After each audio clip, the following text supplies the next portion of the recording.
주님께서 여러분과 함께 또한 사제의 영과 함께 루카가 전한 거룩한 복음입니다. 주님 영광 받으소서. 그때 예수님께서 말씀하셨다. 불행하여라 너 코라지나, 불행하여라 너 벳사이다야.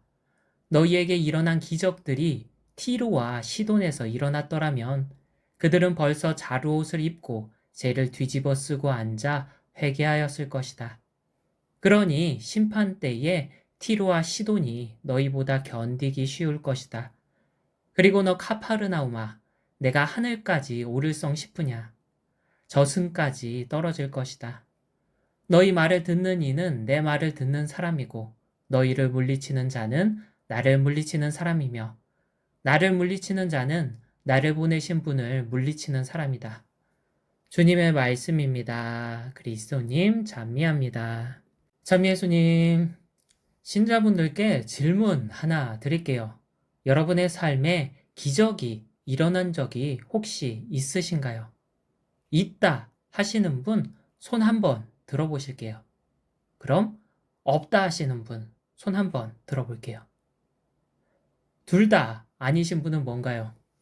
있다고 하기에는 애매하고 없다고 하기에도 애매한 걸까요? 사실 여러분의 삶에는 기적이 일어난 적이 있습니다. 아니, 정확하게는 일어난 적이 있는 게 아닙니다. 왜냐하면 지금 이 순간에도 수많은 기적이 일어나고 있거든요. 단지 내가 그 기적을 알아차리지 못할 뿐이죠.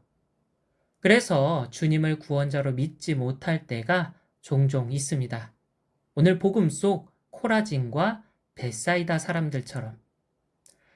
오늘 복음의 앞선 구절에서 예수님께서는 제자들을 뽑아 파견하셨습니다. 제자들은 여러 고을에 가서 하느님 나라, 즉 구원이 가까이 왔다는 복음을 전하죠. 그리고 가까이 온 구원, 즉 예수님을 믿을 수 있도록 많은 기적을 일으켰습니다. 물론 그 기적을 보고 예수님이 구원자임을 믿은 고을도 있었습니다. 그러나 반대로 기적을 보고도 예수님이 구원자임을 믿지 않은 고을도 있었죠. 오늘 복음 속 코라진과 벳사이다가 바로 그런 고을이었습니다. 그들은 자신에게 일어난 수많은 기적에도 불구하고 믿으려 하지 않았죠. 예수님께서는 그 기적들이 티로와 시돈에서 일어났어야 했다고 한탄하십니다. 티로와 시돈은 대표적인 이방인의 도시로 예수님께서 잠시 머무셨던 곳인데요. 마귀 들린 딸을 구해달라고 매달렸던 가나안 여인을 만나셨던 곳이죠. 예수님께서 이 지역에 머무셨을 때는 기적을 일으키지 않으셨습니다. 왜냐하면 당신은 이스라엘 집안의 길 잃은 양들에게 파견되었기 때문이죠. 이방인들은 훗날 당신이 파견할 제자들을 기다려야만 했습니다. 순서가 있었거든요. 그러나 가나안 여인은 예수님을 구원자로 믿었고 그 믿음으로 예수님께 매달리며 말합니다. 강아지들도 주인의 상에서 떨어지는 부스러기는 먹는다고. 예수님께서 여인의 믿음이 참으로 크다고 감탄하시며 기적을 일으켜 주십니다. 코라진과 벳사이다 사람들은 자신에게 일어난 수많은 기적에도 예수님을 믿지 않았지만 티로와 시돈의 가나안 여인은 기적을 전해 들은 것만으로도 예수님을 구원자로 믿었습니다. 이에 예수님께서는 그 기적이 차라리 티로와 시돈에 일어났더라면 더 많은 이들이 회개하고 당신을 구원자로 믿을 것이라며 안타까워하신 거죠. 예수님께서 이어서 카파르나움을 두고도 한탄하십니다. 카파르나움은 제자들을 파견하신 고을은 아니었습니다. 대신 당신께서 몸소 활동하시며 많은 기적을 일으키셨던 고을이었죠. 그러나 이 고을도 그 수많은 기적에도 불구하고 예수님을 구원자로 믿으려고 하지 않았습니다. 예수님께서는 제자들을 파견하시어 또는 당신 몸소 기적을 일으키셨습니다. 사람들이 자신에게 일어난 기적을 보고 당신을 구원자로 믿길 바라셨거든요. 그러나 그들은 자신들에게 수많은 기적이 일어났음에도 불구하고 주님을 구원자로 믿지 못했습니다. 그리고 나도 그들과 같을 때가 많죠. 왜냐하면 내게 일어난 수많은 기적을 알아차리지 못할 때가 많거든요. 기적, 국어 사전을 찾아보면 상식으로 생각할 수 없는 기이한 일이라고 밝힙니다. 그래서 우린 기적이라고 하면 뭔가 굉장히 희소한 일로 생각하는데요. 사실 기적은 그렇게 희소한 일이 아닙니다. 내 삶에 매 순간 일어나는 일들이죠. 그러다 보니 내 삶에 일어난 기적들을 너무나 당연하게 생각할 때가 많습니다. 오늘 미사에 나온 신자분들은 숨 쉬는 일에 대해 어떻게 생각하시나요? 너무나 당연하게 생각하시죠. 사실 우린 숨 쉰다는 의식조차 하지 않을 때가 많으니까요. 그런데 내가 숨을 쉬는 것은 주님께서 내게 일으키신 기적입니다. 왜냐하면 누군가는 지금 이 순간 스스로 숨을 쉴 수 없어 기계의 도움을 받아야만 하거든요. 기계의 도움을 받아 숨 쉬는 사람이 가장 간절히 바라는 기적이 뭘까요? 너무나 당연하게도 기계의 도움 없이 스스로 숨을 쉬는 일이겠죠. 내겐 당연하지만 누군가에게는 기적과 같은 일이 일어나야만 가능한 일입니다. 그런데 나는 그 일을 하고 있죠.